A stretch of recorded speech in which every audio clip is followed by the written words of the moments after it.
പച്ചരി കയ്യിലുണ്ടെങ്കിൽ നമുക്ക് വളരെ എളുപ്പത്തിൽ ഉണ്ടാക്കാൻ കഴിയുന്ന നല്ലൊരു ബ്രേക്ക്ഫാസ്റ്റിൻ്റെ റെസിപ്പിയാണ് ഇന്നത്തെ വീഡിയോയിൽ ഷെയർ ചെയ്യുന്നത്. അധികം ആരും ട്രൈ ചെയ്യാൻ സാധ്യതയില്ലാത്ത ഒരു വെറൈറ്റി റെസിപ്പിയാണ് കേട്ടോ. അപ്പോൾ നമുക്കിതെങ്ങനെ ഉണ്ടാക്കുന്നതെന്ന് നോക്കാം.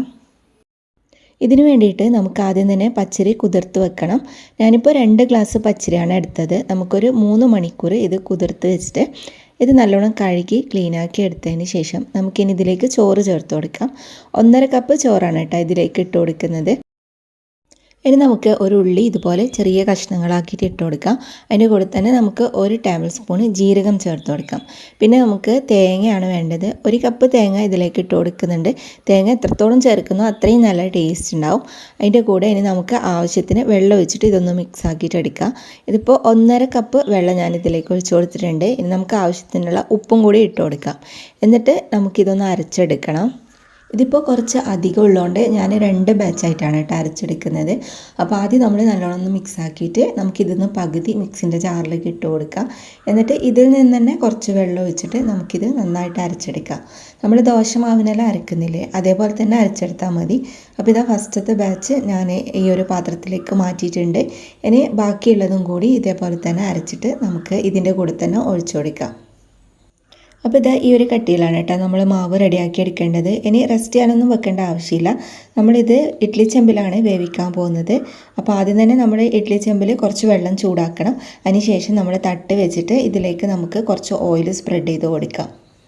നമ്മൾ ഇതേപോലെ എല്ലാ കുഴിയിലും ഓയിലാക്കി കൊടുത്തതിന് ശേഷം നമുക്ക് ഓരോ സ്പൂണ് മാവ് ഇതിലേക്ക് ഒഴിച്ചു കൊടുക്കാം.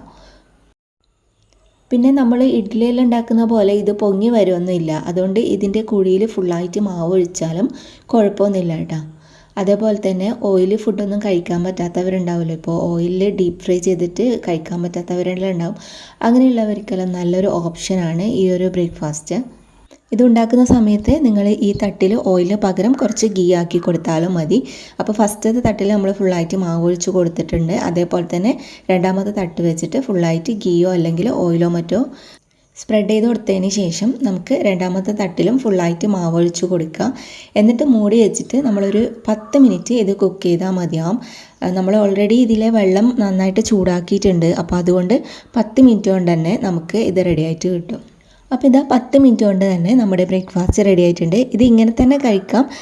ഇതിൽ തേങ്ങൻ്റെയും ജീരകത്തിൻ്റെ എല്ലാം ടേസ്റ്റ് ഉണ്ടാവും. പക്ഷേ ഇതിനെ ഞാൻ കുറച്ചും കൂടി ഒന്ന് ടേസ്റ്റി ആക്കാൻ പോവാണ്. അപ്പോൾ അതിന് നമ്മൾ ഒരു പാത്രത്തിലേക്ക് കുറച്ച് മുളക് പൊടി ഇട്ട് കൊടുക്കുക. ഞാനിപ്പോൾ 1.5 ടീസ്പൂൺ ഇട്ട് കൊടുത്തിട്ടുണ്ട്. അതിലേക്ക് നമുക്ക് കുറച്ച് മഞ്ഞൾപ്പൊടിയും പിന്നെ കുറച്ച് ഉപ്പും കൂടി ഇട്ട് കൊടുക്കാം. നല്ലൊരു ഫ്ലേവർ കിട്ടാൻ വേണ്ടിയിട്ട് കുറച്ച് കറിവേപ്പിലയും കൂടി ഇട്ട് കൊടുത്തിട്ടുണ്ട്. ഇനി നമ്മൾ കുറച്ച് വെള്ളം ഒഴിച്ചിട്ട് ഇത് നന്നായിട്ടൊന്ന് കലക്കിയെടുക്കണം.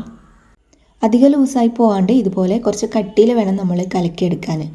അപ്പോൾ ഇതാ ഇതിൻ്റെ ചൂടെല്ലാം പോയിട്ടുണ്ട്. ഇനി നമുക്ക് ഇത് ഓരോന്നോരോന്നായിട്ട് ഇതുപോലെ ഇളക്കിയെടുക്കുക. ഇത് പെട്ടെന്ന് തന്നെ ഇളക്കി വരും കേട്ടോ, അടിയിൽ ഒട്ടിപ്പിടിക്കൊന്നുമില്ല. അപ്പോൾ ഇതുപോലെ ഇളക്കിയെടുത്തതിന് ശേഷം നമ്മൾ ഈ മസാലക്കൂട്ടിൽ നന്നായിട്ട് ഡിപ്പ് ചെയ്തിട്ട് എടുക്കണം.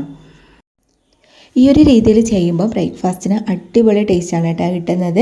അപ്പോൾ നമ്മൾ ഓരോന്നും എടുത്തിട്ട് മസാലക്കൂട്ടിൽ നന്നായിട്ട് ഡിപ്പ് ചെയ്തതിന് ശേഷം നമുക്ക് ഇതൊന്ന് ഫ്രൈ ചെയ്തെടുക്കണം. അപ്പോൾ അതിനായിട്ട് നമ്മളൊരു പാത്രം അടുപ്പിലേക്ക് വെച്ചിട്ട് അതിൽ കുറച്ച് ഓയിൽ ഒഴിച്ചു കൊടുക്കുക. എന്നിട്ട് ഈ ഓരോന്നും നമ്മൾ ഇതിലേക്ക് ഇങ്ങനെ നിരത്തി വെച്ച് കൊടുക്കുക.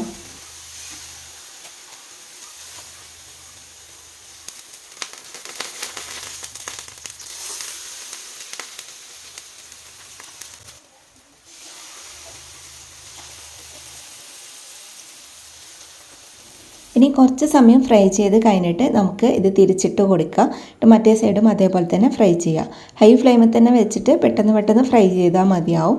അപ്പോൾ ഇതുപോലെ നമ്മൾ 2 സൈഡും ഫ്രൈ ചെയ്തെടുത്താൽ അടിപൊളി ടേസ്റ്റാണ് കേട്ടോ.